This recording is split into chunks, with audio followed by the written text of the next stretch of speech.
Hello everyone, இன்றைக்கி நாம் ஒரு இன்ட்ரெஸ்டிங்கான விஷயம் பார்க்கலாம். ரைஸில் ரூட் சிஸ்டம் பற்றி பார்ப்போம்.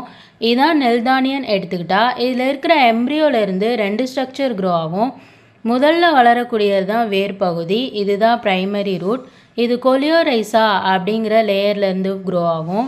இன்னொன்று தான் இளந்தளிர் பகுதி, இது கோலியாப்டெயில் அப்படிங்கிற லேயர்லேருந்து ஃபார்ம் ஆகும். ப்ரைமரி ரூட்டுக்கு அப்புறம் வளரக்கூடியதான் செமினல் ரூட். இது ரூட் டிஷ்யூலேருந்து வளர்கிறனால எம்ப்ரியானிக் ரூட் அப்படின்னு சொல்லுவாங்க. இது 2 to 3 வீக்ஸில் டை ஆகிறனால க்ரௌன் ரூட் கோலியாப்டெயிலோட பேஸ்லேருந்து க்ரோ ஆகும். அதனால தான் இது அட்வென்டிஷியஸ் ரூட்டுன்னு சொல்லுவாங்க. இது சாயில் சர்ஃபேஸ்க்கு கீழே வளரக்கூடியது.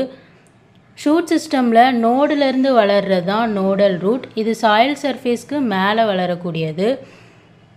கிரவுண்ட் ரூட்டும் நோடல் ரூட்டும் நான் எம்ப்ரியானிக் ரூட். கோலியாப்டெயிலேருந்து 2 லீஃப் எமர்ஜ் ஆகும். First leaf, second leaf.